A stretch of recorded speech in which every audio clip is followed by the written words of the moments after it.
After ইফেক্টে layer control করা শিখবেন? চলুন পজিশন, স্কেল, রোটেশন এবং অপাসিটি দেখি। এই ম্যাজিকটি শুধু পজিশন, স্কেল আর রোটেশনের। চলুন শিখে নেই। আইটি গুরুর আফটার ইফেক্টস গুরু পার্ট 4 এ স্বাগতম। আজ আমরা লেয়ার প্রপার্টিজ নিয়ে কাজ করব।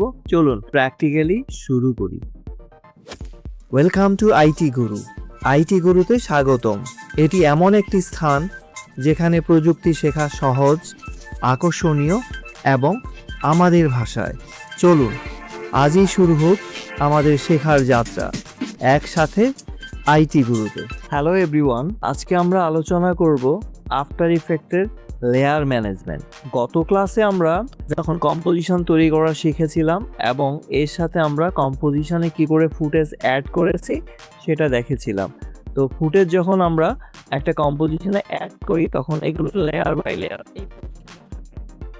এখানে এরকম লেয়ার বাই লেয়ার থাকে। আপনার এখানে 1 to many লেয়ার হতে পারে, আপনি কত লেয়ারে কাজ করবেন সেটা। এরপরে যখন আপনি লেয়ারের কোনো একটা লেয়ারের এই অ্যারো দেখতে, তখন আপনি এর প্রপার্টিগুলো দেখতে পারবেন। আসলে মূলত আমাদের এই প্রপার্টিগুলো নিয়েই সবচেয়ে বেশি কাজ হবে।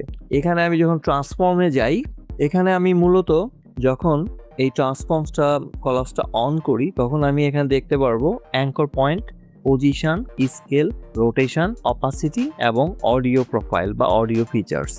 আচ্ছা, তো প্রথমে আমি যদি পজিশনটা দেখি, এই যে জিনিসটা আমরা দেখছি, এই পজিশনটা হচ্ছে আপনার এই ক্লিপগুলোকে মূল যে কম্পোজিশন উইন্ডো আছে সেখান থেকে ডানে বায়ে সরিয়ে নিচ্ছে অথবা উপরে নিচে সরিয়ে নিচ্ছে। ওকে, এই যে এরকম।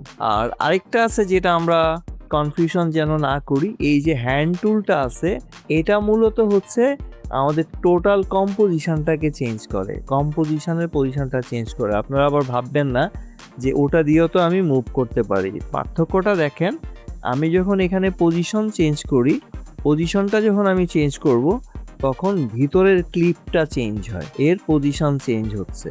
ওকে, তো পার্থক্যটা দূর করে দিলাম আশা করছি। আচ্ছা, এবার আমরা দেখব স্কেল। এই স্কেলও যখন আমরা বাড়াই তখন এটা ক্রনোলজিক্যালি এরকম বাড়তে থাকে, সব দিক থেকে এরকম বাড়ে বা কমে।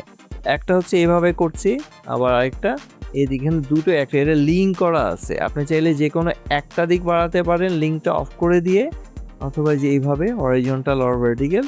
আর লিঙ্ক যদি অন থাকে তাহলে আপনি যে কোনো একটাতে ক্লিক করলে এটা ক্রনোলজিক্যালি বাড়বে, মানে সব দিক থেকে এটা বাড়বে। আচ্ছা, এরপরে আসি আমরা রোটেশন। রোটেশনের এই ডিগ্রিটা হচ্ছে আপনার পরিবর্তন করবে। আপনি এটাকে অনেক মুভিতে দেখবেন যে এরকম ক্লিপগুলো রোটেট হচ্ছে, ঠিক আছে। তো এটা ডিপেন্ড করে হচ্ছে ওর এখানে একটা অ্যাঙ্কর পয়েন্টস আছে। উপরে আমি অ্যাঙ্কর পয়েন্টটা নিয়ে আলোচনা করব। এই অ্যাঙ্কর পয়েন্টটা হচ্ছে বাই ডিফল্ট এটা সেন্টারে থাকে। সো আমি যখন এটাকে রোটেট করব, ও সেন্টার থেকেই এটাকে চতুর্দিকে 360 ডিগ্রিতে রোটেট করাচ্ছে। এরপরে আমরা দেখব অপাসিটি। অপাসিটি হচ্ছে ওটা আস্তে আস্তে ট্রান্সপারেন্ট করে দিবে। তো এটা আপনি ভালো দেখবেন হচ্ছে যখন আপনি এর নিচে আরেকটা ক্লিপ দেখবেন।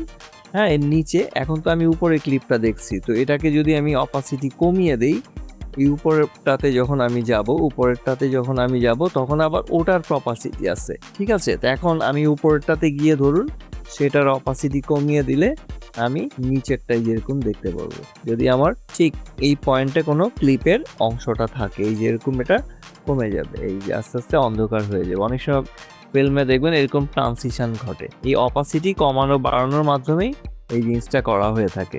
তো সেটা দিয়ে আপনি যে কোনোটারই অপাসিটি বাড়িয়ে কমিয়ে নিতে পারেন, ঠিক আছে। আশা করছি আপনাদের ভিডিওটি অবশ্যই ভালো লাগবে। আর যদি ভালো লেগে থাকে তাহলে অবশ্যই লাইক করবেন এবং শেয়ার করে আপনার বন্ধুদের জানিয়ে দিবেন। আর আপনাদের মূল্যবান কোনো মতামত থাকলে অবশ্যই কমেন্ট করে জানিয়ে দিবেন। ভালো কেন লাগছে না বা না লাগলে অবশ্যই আমাদেরকে কমেন্ট করে জানিয়ে দিবেন। আর যারা এখনো চ্যানেলটি সাবস্ক্রাইব করেননি তারা সাবস্ক্রাইব করে নেবেন, যাতে আপনি লেটেস্ট আপডেটগুলো সহজে পেতে পারেন এবং সাথে সাথে বেল আইকনটি অন করে রাখবেন। তো ঠিক আছে, এরপরে আসি এই যে অ্যাঙ্কর পয়েন্ট। এই অ্যাঙ্কর পয়েন্টটা হচ্ছে আসলে এই অ্যাঙ্কর পয়েন্টটার পজিশন চেঞ্জ করে। যেমন আমি এটা রেখে এই যে আমার ক্লিপটা চেঞ্জ হচ্ছে, আমি এটাকে এখানে সরিয়ে নিয়ে আসি, এই যে ক্লিপটা আমার চেঞ্জ হচ্ছে। তো আপনি হয়তো মনে করছেন যে এটা তো আমি পজিশন দিয়ে চেঞ্জ করতে পারি না, আমার অ্যাঙ্কর পয়েন্টটার পজিশন চেঞ্জ করছে। এখন এটাকে আরেকটা উপায় করা যায়, আপনি এখানে ডাবল ক্লিক করবেন, তখন আপনার লেয়ার উইন্ডোটা খুলবে, সেখানে আপনি দেখবেন এটাকে ক্লিক করে যে কোনো জায়গায় নিতে পারেন। এই যে আমি যেখানে নিচ্ছি, এখন আপনি বুঝতে পারছেন কম্পোজিশন এটা কোথায় থাকে, এটা আমাদের কোথায় কাজে লাগে। দেখুন আমি যদি এটাকে কর্নারে সেট করি, ওকে, তাহলে আমি এখন যদি এই রোটেশন পয়েন্ট থেকে রোটেট করে, দেখুন ওটা কোথা থেকে রোটেট হয়। আসলে এই অ্যাঙ্কর পয়েন্টটা কাইন্ড অফ পিনের মতো কাজ করে, যেমন এটাকে আমি এখানে পিনিং করছি। আবার আমি সেন্টারে নিয়ে যাই, তখন ওটা রোটেশনসটা হবে সেন্টার কোঅর্ডিনেট থেকে। এইভাবে আমরা এই পিনকে যে কোনো জায়গায় বা অ্যাঙ্কর পয়েন্টটাকে যে কোনো জায়গায় সেট করে আমরা ওটাকে ওই লোকেশন থেকে রোটেট করাতে পারি। এইভাবে আমরা মোশন গ্রাফিক্স তৈরি করতে পারি বা একটা গ্রাফিক্সকে মোশনে পরিবর্তন করতে পারি। ওকে, এই হচ্ছে আমাদের আজকের লেয়ার ম্যানেজমেন্ট। আশা করি আপনারা পুরো জিনিসটি বুঝতে পেরেছেন। সামনে লেয়ার নিয়ে আমাদের আরও অনেক কাজ আসবে। আফটার ইফেক্টের ম্যাক্সিমাম কাজগুলোই আমরা এই লেয়ারের ভিতর থেকে করে থাকি। তো ঠিক আছে, আজকে এই পর্যন্তই। সবাই ভালো থাকুন। শিখতে ভালো লেগেছে? তাহলে একটা লাইক দিন। আপনার একটি লাইক আরো অনেককে সাহায্য করতে পারে। আপনার মতামত, প্রশ্ন বা নিজের টিপস থাকলে কমেন্টে জানাতে ভুলবেন না। আপনার কথা শুনতে আমার ভালো লাগে। যদি আপনি বিশ্বাস করেন যে শেখা মানেই ক্ষমতায়ন, তাহলে সাবস্ক্রাইব করুন এবং বেল আইকনটি অন করে নিন। চলুন এমন একটা ভবিষ্যৎ গড়ি যেখানে প্রযুক্তি সবার জন্য শেখার সুযোগ তৈরি করে। ভিডিওটি শেয়ার করুন এমন কারোর সাথে যে শিখতে চায়। চলুন একসাথে এগিয়ে যাই।